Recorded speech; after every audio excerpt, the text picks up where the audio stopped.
يا عم انا زهقت، كل لما اجي اصلي الاقي نفسي بسرح وبركع وبسجد وانا مش مركز، وبعدين المفروض ان الصلاه تغيرني، انا مش حاسس باي فرق.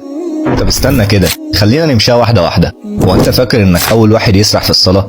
ده النبي صلى الله عليه وسلم قال: ان احدكم اذا قام يصلي جاء الشيطان فقال له اذكر كذا وكذا.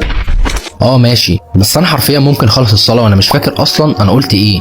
وبعدين هي الصلاه مش المفروض تنهي عن الفحشاء والمنكر؟ انا لسه بغلط برضو.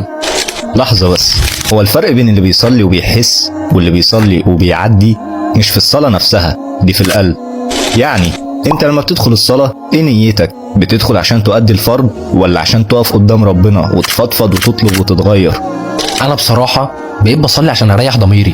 وهو ده اللي مخليك مش حاسس. الصلاة مش فرض والسلام، دي لقاء مع ربنا.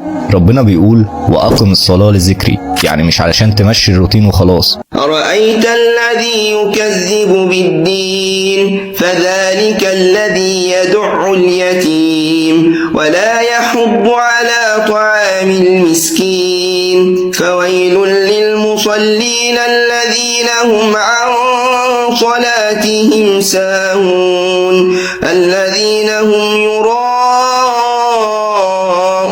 ويمنعون الماعون. جرب كده يوم تدخل الصلاة وتقول: يا رب يا رب أنا عايز أحس بيك، عايز أتغير، ساعدني ما اسرحش. كل مرة تسرح ارجع، وكل ما ترجع انت بتكسب وبتقوى. طب لو فضلت اسرح يعني هتتقبل مني؟ وكمان هتغير امتى؟ الصبر يا صاحبي، القلب ده مش زرار، ده محتاج تدريب. واوعى تستهين بأي صلاة حتى لو كنت سارح. النبي صلى الله عليه وسلم قال ان ربنا بيقسم الصلاة بينه وبين العبد نصفين.